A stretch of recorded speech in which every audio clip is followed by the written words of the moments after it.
Panda, you gotta see this. Oh, sorry, dude. Panda, the chew, the sneeze. They filmed it. Huh?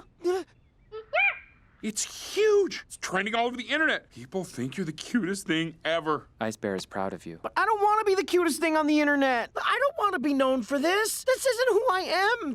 Wait, huh? Yeah, of course Panda will come take photos and sign autographs. Okay, thanks. Bye. Woohoo! Panda, you're gonna be the most famous, cutest bear ever.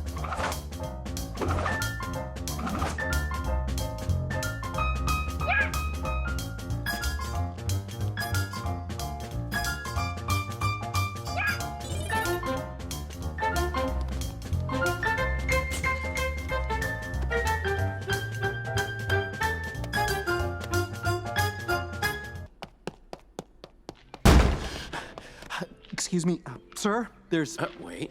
Almost. There it is. Oh, I'm so good. Bravo, Nom Nom. Sir?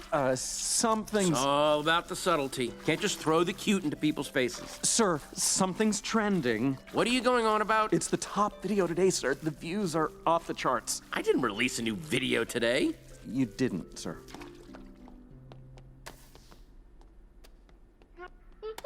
Oh! He's good. Please, this is just a fad. By tomorrow, this thing will be another lame piece of internet obscurity. It better be. Welcome to the show. I'm Tom. And I'm Kate. Now, who likes cute animals? Oh, I do, Tom. Well, of course, we all do. Adorable animals are taking over the internet, and we have two of them with us here today. Please welcome our guests, Nom Nom the koala and Panda the panda. Ah, thank you, guys. The pleasure's all mine. Smile! First up, what do you say we start with the sneeze heard around the world? Aww! Don't you just want to hug him?